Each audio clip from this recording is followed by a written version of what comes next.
Puxa vida, né? Esses acidentes são sempre muito impactantes, independentemente de onde aconteçam, se tem brasileiros ou não, independentemente de quem esteja lá.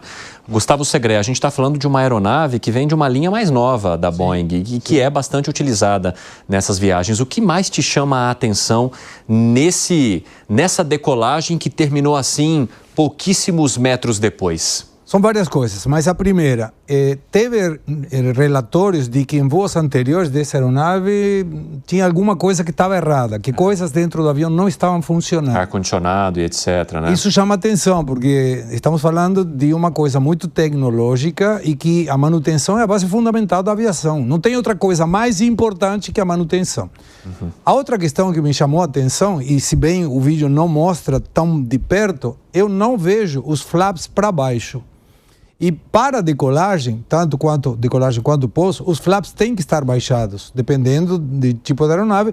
Quando chega numa altitude determinada, aí que recolhe os flaps. Eu não vejo os flaps descidos, não vejo que os flaps estejam descidos.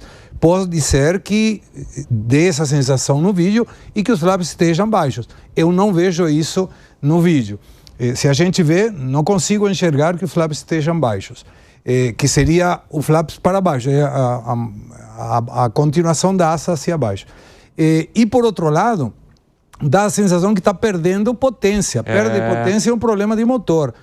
O que mais chama atenção, aí se pudermos parar, não sei se dá para ver, não vejo que os flaps estejam baixos, mas, de novo, pode ser a forma da imagem. Talvez estejam baixos e a gente não identifica. A poltrona 11D, dentro de um avião tão grande, está no meio. Não tem lógica nenhuma uma pessoa sair de uma explosão dessa, porque é combustível cheio. Um voo de 10 horas é combustível full. Tinha acabado de sair, né?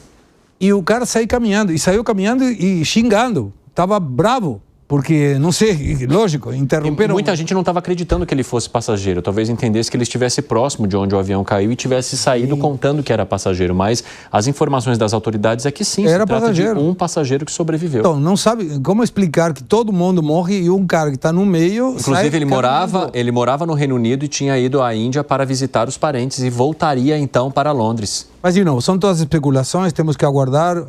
Com certeza as autoridades vão atrás das caixas pretas, que são laranja, e a partir daí a investigação começa. Seria esse homem. A questão é o seguinte, tem muitas imagens que estão sendo divulgadas e que agora a gente também aguarda a confirmação das autoridades para entender se todos esses passos que vão sendo agora juntados ao processo e as informações de fato conferem. Mas o que chamou a atenção é que essa imagem divulgada como um homem que teria ou estaria na aeronave nessa poltrona 11...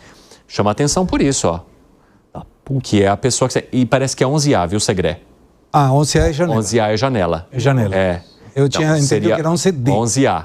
Então, agora... Então, pessoal, nas próximas semanas, além das confirmações ou dos motivos que levaram à queda dessa aeronave, a gente vai entender todos os fatos que estariam ao redor desse possível passageiro que sobreviveu. E essas são as imagens que mostram ali o momento em que a aeronave vai tocar o chão e explodir exatamente porque estava com os tanques cheios. Tinha acabado de decolar, Segré. Agora é aguardar. São todas especulações. Demora, né? Demora. Tem um informe preliminar que, em geral, sai em 30 dias, mas é apenas preliminar. E para isso precisa, obviamente, as caixas pretas. São duas. Uma registra toda a condução de voo e a condição de voo do avião e outra a conversa na cabine de comando. São as duas que devem as autoridades prestar atenção. Agora, Boeing 787 é um avião relativamente novo, não tem histórico de acidentes nesse formato de avião, mas acidentes acontecem. Notícia é o avião que não chega, lamentavelmente.